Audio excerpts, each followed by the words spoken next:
La llamada del abogado llegó un lunes gris de octubre. Mi nombre es Valentina Mendoza. Tengo 29 años. Y nunca imaginé que la muerte de mi abuela Cecilia cambiaría mi vida por completo. La mansión Mendoza era una reliquia familiar ubicada en las afueras de Monterrey, una construcción imponente de principios del siglo XX, testigo de generaciones de secretos y historias no contadas. Mis padres siempre me habían mantenido alejada de ese lugar, como si la casa guardara algo más que simples recuerdos. La herencia tiene una condición, me explicó el abogado Ernesto Ramírez. Su voz sonaba seria, casi solemne. Su abuela dejó un documento específico. Usted debe pasar un año completo en la mansión y descubrir un secreto familiar antes de cumplir un año desde la fecha de su muerte. Si no lo logra, toda la propiedad será donada a una fundación local. El desafío sonaba como sacado de una novela gótica. Mi familia siempre había sido conservadora, con historias susurradas en reuniones familiares y miradas significativas cuando alguien mencionaba el pasado. Mis padres, Carlos y Elena Mendoza, recibieron la noticia con una mezcla de sorpresa y aparente incomodidad. No es buena idea, me advirtió mi padre. Algunos secretos es mejor dejarlos enterrados. Pero yo no era de las que se rendían fácilmente. Periodista de profesión, mi curiosidad era mi mayor virtud y mi peor defecto. La mansión me esperaba, con sus enormes ventanales victorianos, sus pasillos interminables y sus habitaciones llenas de polvo. Cada rincón parecía guardar un fragmento de un rompecabezas que ansiaba resolver. El primer día que entré, sentí que la casa respiraba, no de manera literal, por supuesto, pero había algo en su atmósfera que me decía que estaba a punto de desentrañar una historia que cambiaría todo lo que creía saber sobre mi familia. En el estudio de mi abuela, un viejo escritorio de caoba me esperaba. Sobre él, un sobre amarillento con mi nombre. El sobre amarillento temblaba en mis manos. La letra de mi abuela Cecilia era inconfundible, trazos firmes. Una caligrafía que hablaba de décadas de escribir cartas y documentos importantes. Querida Valentina, comenzaba la carta. Si estás leyendo esto, significa que has aceptado el desafío. El secreto que buscarás no es un tesoro material, sino algo mucho más valioso, la verdad sobre nuestra familia. Las primeras páginas revelaban fragmentos de una historia que jamás había escuchado. Mi abuela había sido más que una simple ama de casa de clase alta. Había sido una mujer con un pasado complejo, lleno de decisiones difíciles y sacrificios silenciosos. En 1952, Cecilia era una joven de 25 años, comprometida con Rodrigo Mendoza, un empresario influyente de Monterrey, pero un viaje a la Ciudad de México cambiaría su destino para siempre. Allí conoció a Miguel Álvarez, un fotógrafo de origen humilde que trabajaba documentando la vida en los barrios marginales. Su encuentro no fue casual. Miguel estaba desarrollando un proyecto documental sobre la desigualdad social en México. Lo que comenzó como una simple entrevista se transformó en una conexión profunda. Miguel no solo era un fotógrafo talentoso, era un soñador que creía firmemente en la transformación social. Sus fotografías denunciaban la injusticia sin necesidad de palabras. Cecilia, educada en la más estricta tradición conservadora, se sintió fascinada por un mundo completamente diferente al suyo. Las fotografías de Miguel mostraban una realidad que ella había ignorado toda su vida: niños trabajando en las minas, familias enteras viviendo en condiciones infrahumanas, mujeres luchando por sobrevivir. Su romance fue intenso pero breve. Cecilia sabía que su familia jamás aceptaría una relación con alguien considerado inferior. Rodrigo, su prometido, representaba todo lo que su familia esperaba: un matrimonio que consolidaría fortunas y posiciones sociales. Pero algo sucedió que cambiaría todo. Miguel le confió un secreto. Tenía una hija de 3 años, producto de una relación anterior. La madre había muerto en el parto, y él la estaba criando solo. Su nombre era Laura.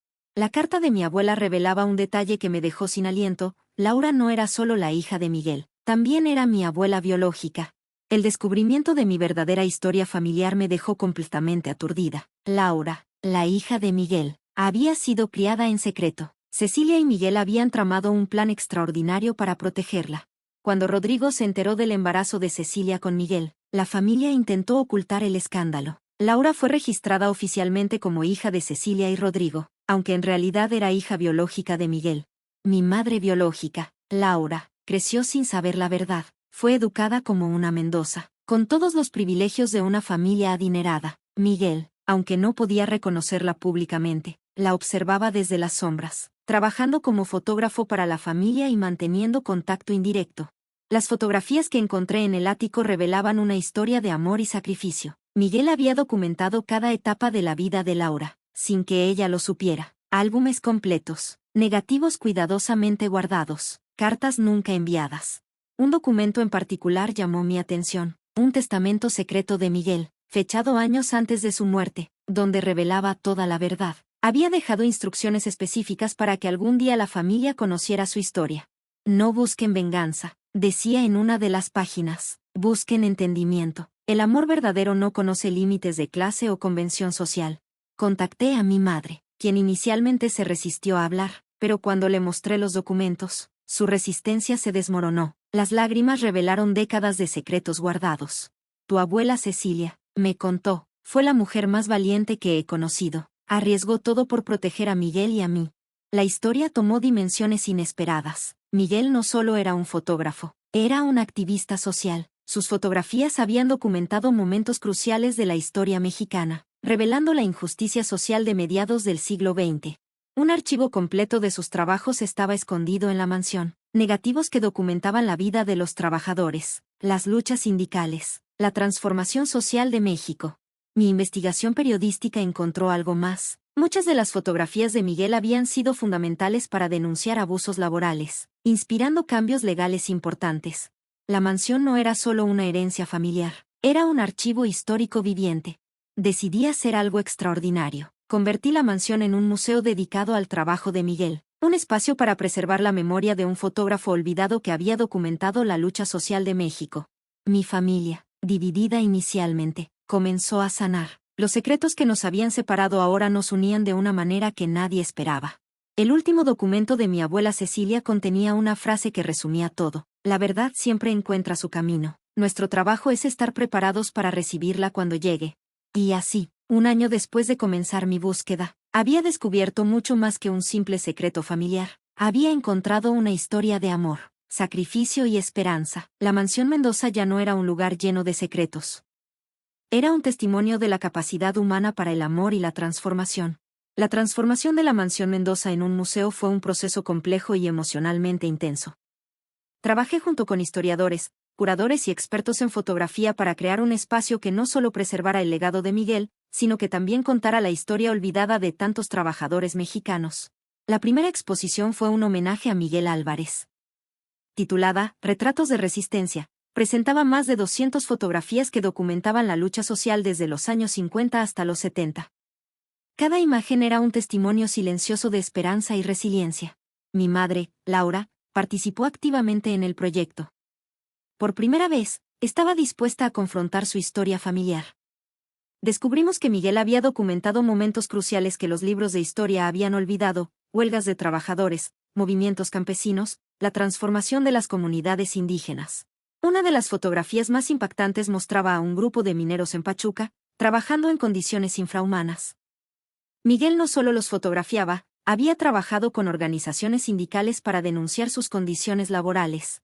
El museo se convirtió en un punto de encuentro para historiadores, activistas y estudiantes. Cada mes organizábamos conversatorios donde sobrevivientes de esos movimientos sociales compartían sus experiencias. Un día, durante una de esas charlas, apareció alguien inesperado. Roberto Guzmán, un antiguo líder sindical de 85 años, reconoció a Miguel en las fotografías. Él nos ayudó cuando nadie más lo hacía, contó Roberto con lágrimas en los ojos. Sus fotografías nos dieron voz cuando éramos invisibles. La historia se amplificaba. Cada revelación traía consigo nuevas capas de comprensión sobre el trabajo de Miguel y el sacrificio de Cecilia. Descubrimos que Miguel no solo era un fotógrafo. Era un estratega social que utilizaba la imagen como herramienta de transformación. Sus fotografías habían inspirado cambios legislativos fundamentales en derechos laborales. Mi investigación periodística profundizó aún más. Encontré documentos que revelaban cómo Miguel trabajaba en red con abogados y activistas, documentando abusos que luego servirían como pruebas en casos legales. La familia Mendoza, que inicialmente me había visto con recelo, ahora me miraba con orgullo. Habíamos transformado un secreto familiar en un legado social.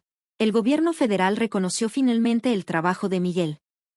En una ceremonia emotiva, se le otorgó un reconocimiento póstumo por su contribución a la documentación histórica y social de México. Mi madre, por primera vez, conoció a los hijos de algunos de los trabajadores que Miguel había fotografiado. Fue un momento de reconciliación y sanación colectiva. La mansión ya no era un símbolo de secretos familiares, sino un testimonio de amor, resistencia y esperanza. Una historia que comenzó con un secreto terminaba iluminando la memoria de toda una generación. La expansión del museo significó mucho más que preservar fotografías. Comenzamos a reconstruir historias completas de cada comunidad que Miguel había documentado. Un equipo de investigadores trabajó incansablemente para localizar a los protagonistas de las imágenes. Familias enteras comenzaron a enviar sus propios archivos, complementando el trabajo de Miguel. Descubrimos que su archivo no era solo documental, sino casi antropológico. Había documentado transformaciones sociales que ningún otro fotógrafo de su época había capturado con tal profundidad. En Oaxaca, encontramos a María Hernández, una anciana de 92 años que reconoció una fotografía suya tomada en 1958.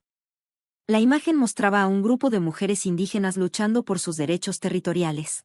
Miguel no solo nos fotografiaba, contó María. Nos escuchaba. Nos hacía sentir que nuestra historia importaba. Las fotografías revelaban un México complejo. No eran imágenes románticas o folclóricas, sino retratos de resistencia y transformación social. Un archivo particularmente impactante documentaba las condiciones de los trabajadores migrantes en los campos agrícolas. Miguel había arriesgado su seguridad personal para exponer realidades incómodas. Organizamos una exposición internacional. Curadores de Estados Unidos, Canadá y varios países latinoamericanos quedaron asombrados por la profundidad histórica del trabajo de Miguel. La Universidad Nacional Autónoma de México comenzó a utilizar su archivo como material de investigación. Tesis doctorales comenzaron a escribirse sobre su trabajo documental. Mi madre, Laura, escribió un libro sobre la historia familiar. Entre sombras y luz, el legado de Miguel Álvarez se convirtió en un bestseller, revelando la historia completa de amor, sacrificio y resistencia. La transformación era completa. Un secreto familiar se había convertido en un testimonio nacional.